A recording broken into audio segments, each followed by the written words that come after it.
Hey everyone, this is Megan and Nick. We're the husband and wife of the Beaver Tail Book Club, and we're going to review 3 books today that we kind of somewhat read together in March. And I'm Nick. And this is Sydney. We're going to talk about The Invisible Life of Addie LaRue by V.E. Schwab. This is a book that we read together in March. So I think I gave this book a 3 out of 5. 3.5 out of 5, I think.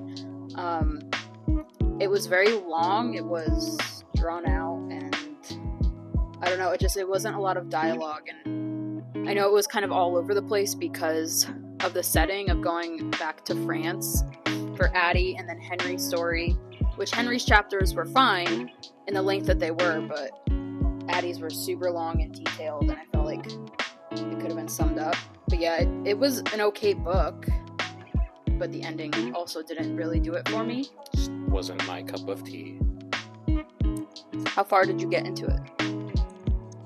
130 pages in.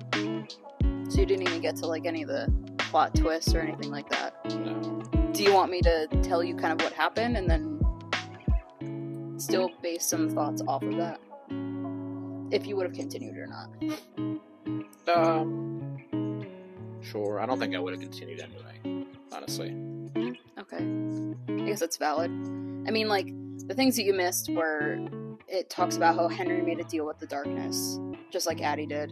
He wanted to be loved because he felt like he was never enough. So he made a deal with the darkness that took a year from him. Right.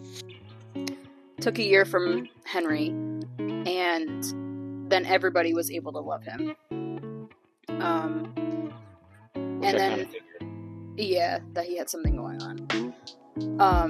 And the same thing with Addie, like, she made the deal with the darkness, and a lot of the chapters went back to that, on her relationship with the darkness, and it eventually grew into him potentially loving her, and she kind of felt the same way, but still wanted her feelings and her freedom and stuff like that. But so, and then it turns out that the darkness, when he made the deal with Henry, he did it on purpose so that Henry would be the only one that didn't forget Addie. So then Addie would kind of have someone to hold on to, and then when that person died, she would break, and then darkness could take her soul.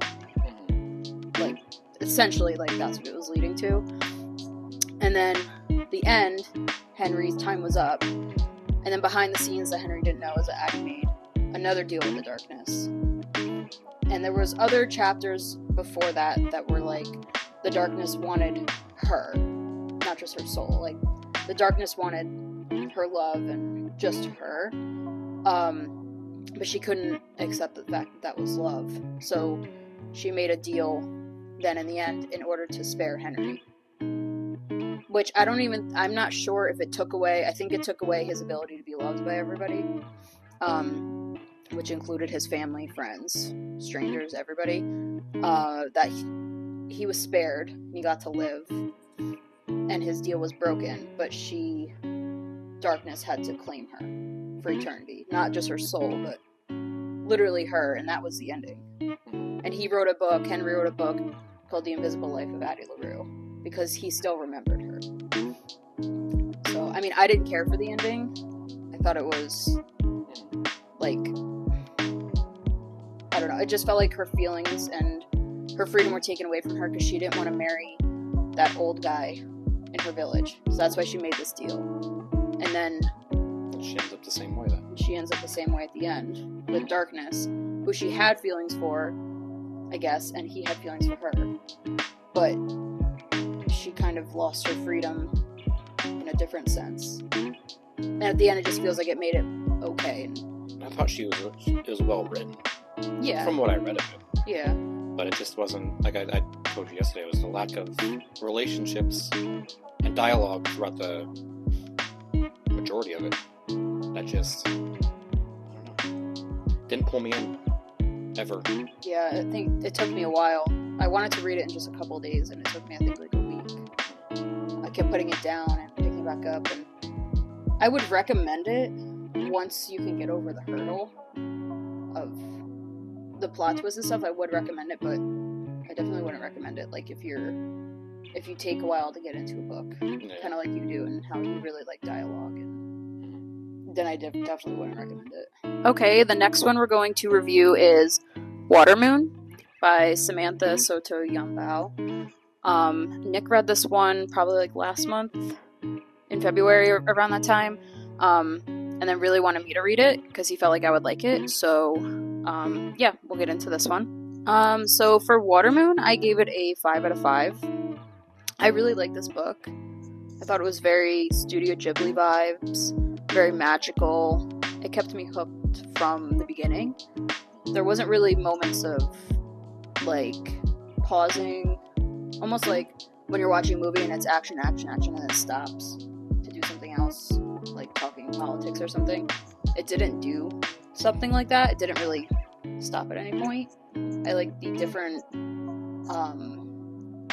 characters that she created, different like almost like levels of a video game, like going over the bridge. If you fall off the bridge, you can't ever wake up. And then the like meeting her betrothed, like in that world with the paper cranes. It just was really cool. And I like the world that she created, but I didn't like the mom. Her mom, the main character's mom. Which I don't agree with. Well, then give me your take. That's what it is. I think I gave it a 3.5. But then I think I bumped it back up. I think I did bump it to a 4.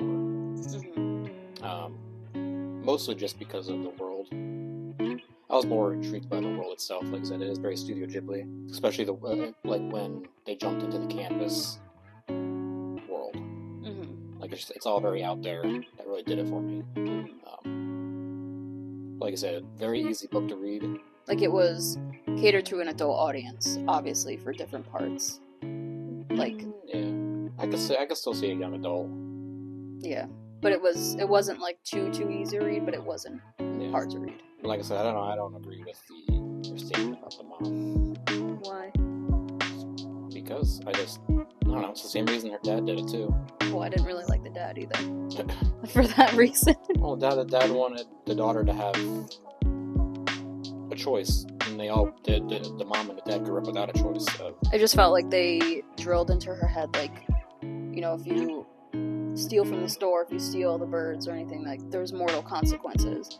Because he told her, like, oh, your mom was taken, and yada yada, and then to turn around, he left to go be with her mom, who forgot all about her daughter. Like she didn't get her really mortal consequences like they drilled into her. Like she still got to live for a while until it was insinuated. The mom forgot who her daughter was. I know, but she got to live. They told her that yeah, she'd be taken and brought to the human world, and she could never see people again, and she kind of just got to live another life. Like she didn't have those consequences that were told to the daughter what was going to happen.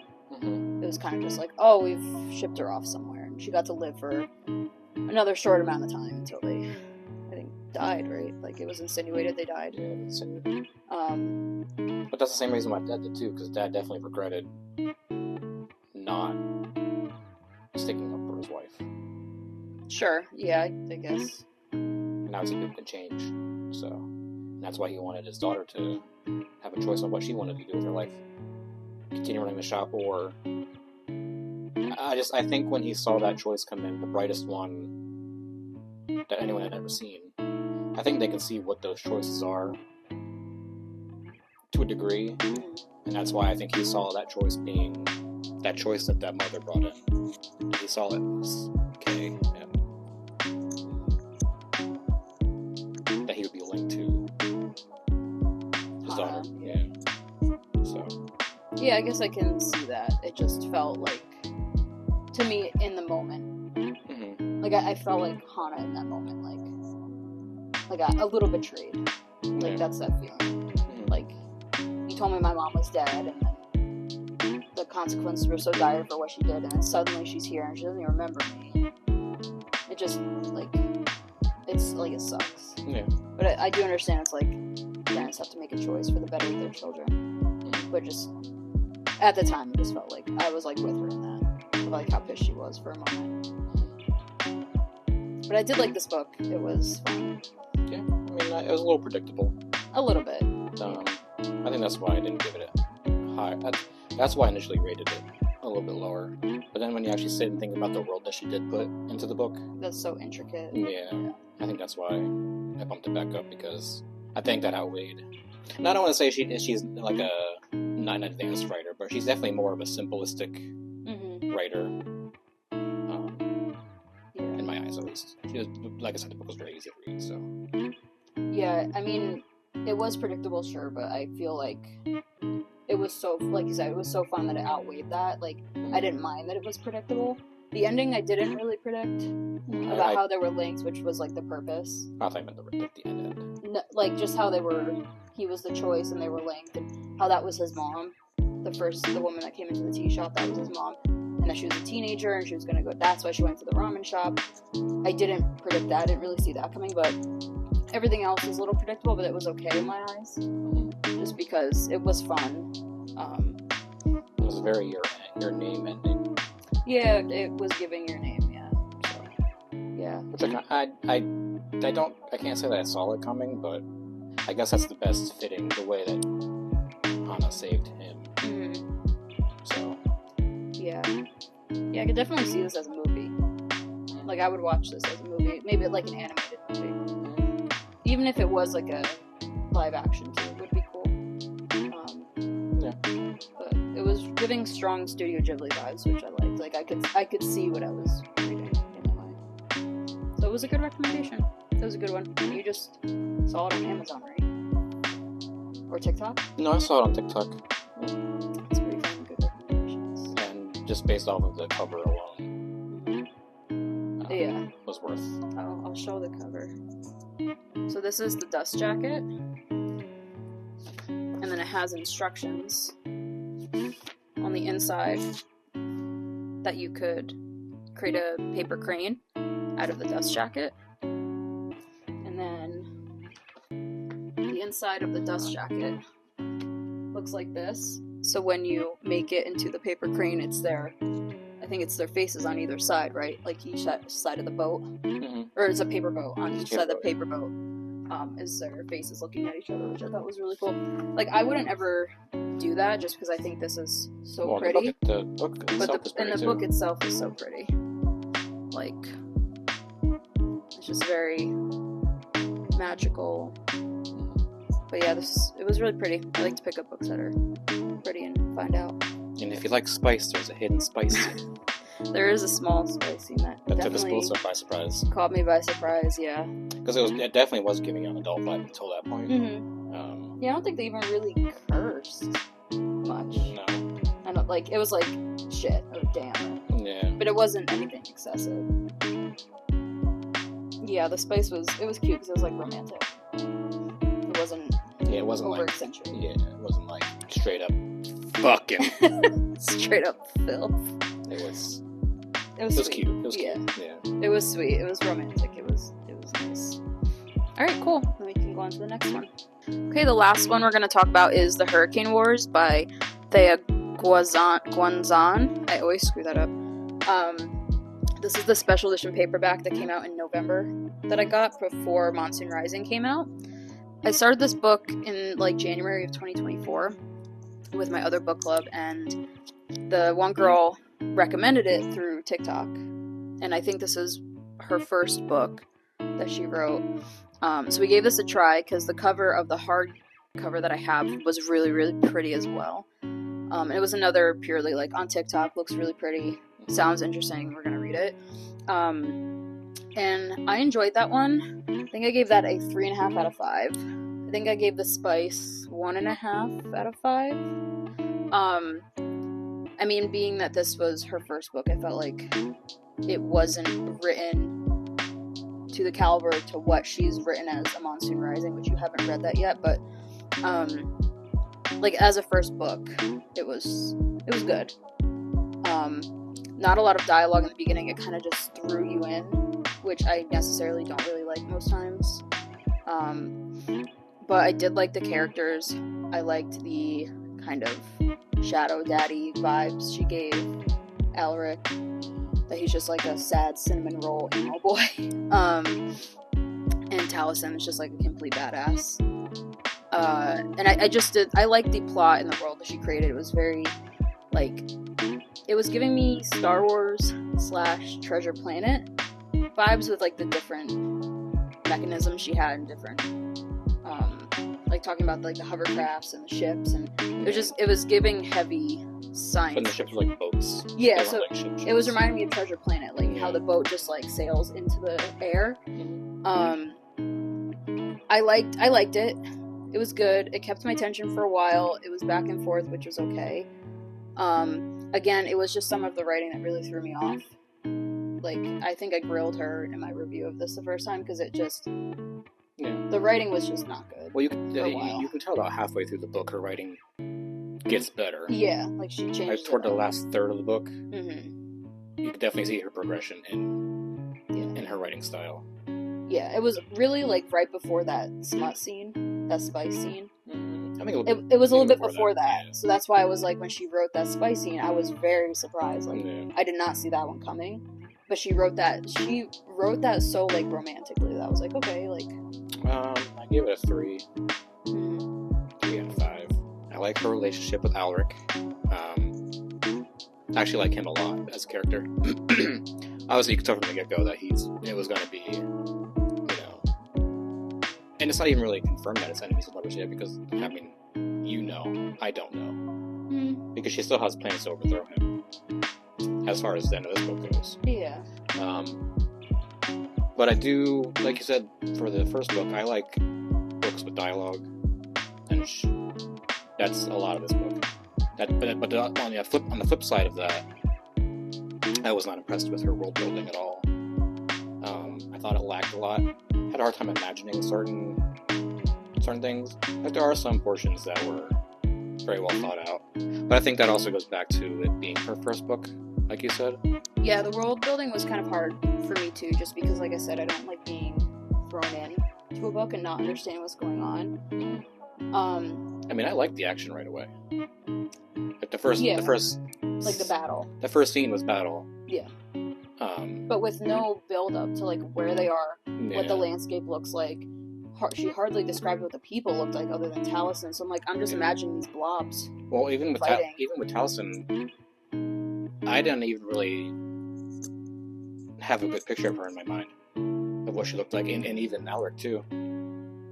Alaric I only did because of I guess in this cover it kind of shows. The other cover it shows better, but he's just like has his mask on, which I pictured this closed. Yeah. I didn't picture his mouth. Yeah. Seeing his mouth, but like long black hair, like that's all I really saw. I'll be honest, when I picture Taliesin, and I know it's not right, but throughout the entire book, to me, she looked like Aloy from Horizon. Yeah.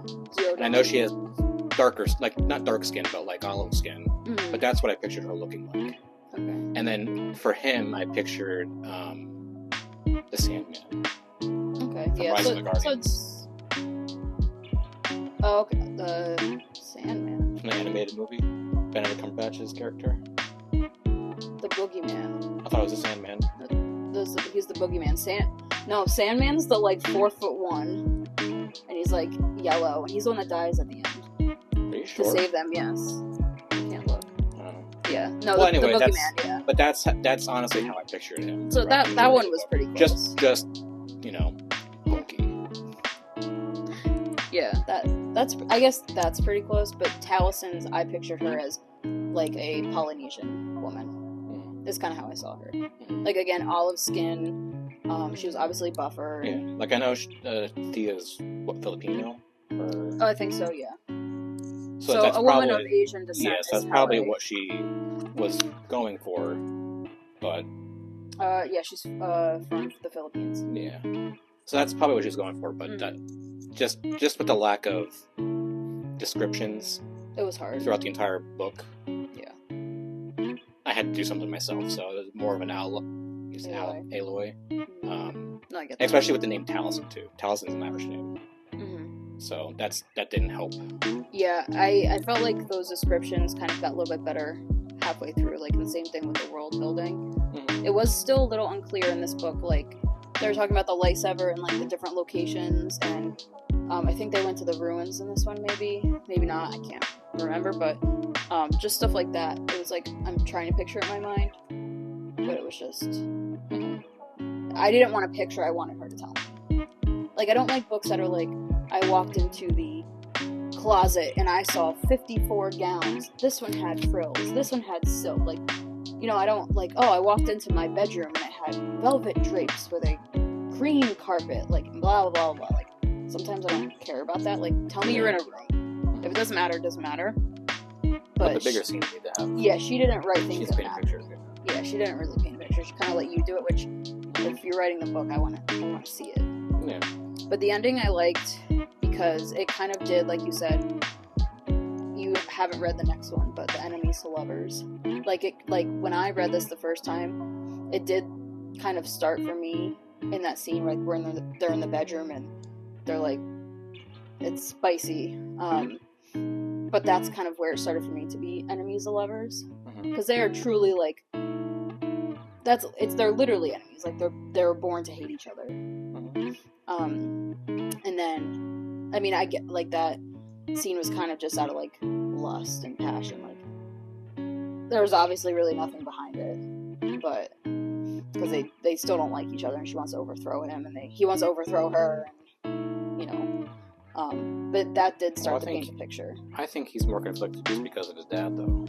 Yeah. I think he does actually like her, but it's just a facade because his dad obviously would never approve of that. Yeah, no. Like that's no good. Yeah, because he wants to wipe them out. Yeah. And the same thing with her grandmother, though. Her grandmother's got strange vibes of like wanting to take Alric out, like what she's planning for Taliesin to do. Like her dad coming into the picture, Prince Alagbe, was nice because you got to see like she does have a family, but it just, her grandmother kind of, I don't know, suspicious about her, about what she's really planning, what she would use Taliesin to do, because obviously they didn't really miss her in that time that she was gone. Like, she's gone for what? Because she's like 22 in this book, 21, something like that. I think so, yeah. So it's like, for 21 years, the prince is alive, her mom died, and just died, yeah, supposedly, who knows, died. So it's like, they didn't really, they just kind of came across her. Like, they're kind of looking for her, but not really. I mean, they really didn't say they were looking for her. Yeah, like, it was just like, oh, you're on our doorstep. Yep. Look at that. Like, someone saw her weave the light, and they were like, that's weird. Yep. And then they were like, oh, that's my granddaughter. Like, and now it's kind of just like, what will the grandmother do to take out the Night Empire, whatever it's called. So is there going to be a third book to it? Yeah. I mean, that's not a spoiler. Okay. I thought this was a duology when I read this the first time. I don't know why I thought that. It doesn't say that anywhere on the book, or on the other book. But after the ending of the second one, it's very clear there's going to be a third one, which is nice, 'cause I felt like this one was like, she slowly built up this world after, what, like 500 pages of that, 400 something pages of this book. She's finally built up the world to understand, and then she gives us the second one, which I feel like you'll like the second one a lot more. That one I couldn't put down. I mean, I enjoyed this for the most part. Yeah. But the second one has a lot more dialogue. It has a lot more going on. Like, a lot more fights. There's an epic fight. And I'm only saying epic just because it's what it's called. Like a truly book epic fight. That's really good. That snagged my attention. Like, a good halfway through that book, I was like, oh, I'm here. Like, we're so back. And the cliffhanger in the second one made me want to choke someone. Like, I was like, you gotta be kidding me. This is not how you're gonna end it. It wasn't like sad or anything, but it was just like a turn of events that I was like, you can't do that. That's illegal. Okay, this was a review of our 3 March reads that we did together. And I think I'm gonna read Wolfsong, which is the start of a series that you read a couple months ago. Favorite book of last year. Yep, I'm gonna read that this month, and What else do we have? You're going to be reading Quicksilver, and that was my favorite of February, or January, February. Whenever I read that was my favorite. It's probably going to be my favorite of this year. And then we're both going to read Zodiac Academy at the end of the month. Porn. Which is straight up 12 books of porn. So this is what we're going to be reading in April, and we'll check back next month with our reviews. Till next time, bye!